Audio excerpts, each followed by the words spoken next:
পিছনে বসে আমরা যদি দরজাটা লাগাই তাহলে সামনে মোটামুটি ভালো জায়গায় আছে। দেখেন আমার পা রাখার পরেও এখানে এতখানি জায়গা আছে, রিল্যাক্সলি বসে শুয়ে এরকম রিল্যাক্সে যাওয়া যায়, মাথা টাথা হেলান টেলান দিয়ে।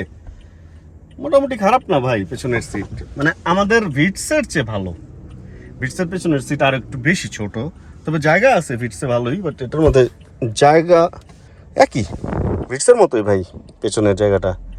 আর দরজার মধ্যে কি আছে, এটা দিয়ে দরজা খুলবেন। হ্যাঁ উপরে অনেক, এই জায়গাটা এই যে বলছিলাম না, এই জায়গাটা উঁচু অ্যান্ড এইদিকে এসে নিচু হয়ে গেছে। এই জায়গাটাই হচ্ছে এতখানি জায়গা, দেখেন আমার বসার পরে 4-5 আঙ্গুলের মতো জায়গা ফাঁকা আছে। তার মানে বড় চাকি খাইলে মাথা যায় এখানে লাগতেও পারে, ঠিক নেই। আর এখানে হচ্ছে গ্লাস উঠানোর ব্যাপার। কাপ রাখার কোনো জায়গা কি আছে না, কাপ হোল্ডার এইখানে নাই। এখানে কি আছে না, এখানেও নাই। যাক প্যাকেজ ভেদে হয়তো এখানে থাকতে পারে, এই প্যাকেজের মধ্যে নাই। 2 জন আরামে বসা যাবে, চাইলে 3 জনও বসা যাবে, প্রবলেম হবে না আশা রাখি।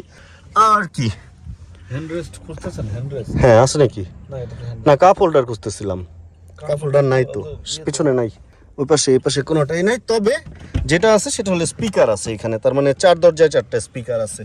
চলেন তাহলে এবার আমরা একটু সামনের দিকে গিয়ে দেখি সামনে কি অবস্থা আছে।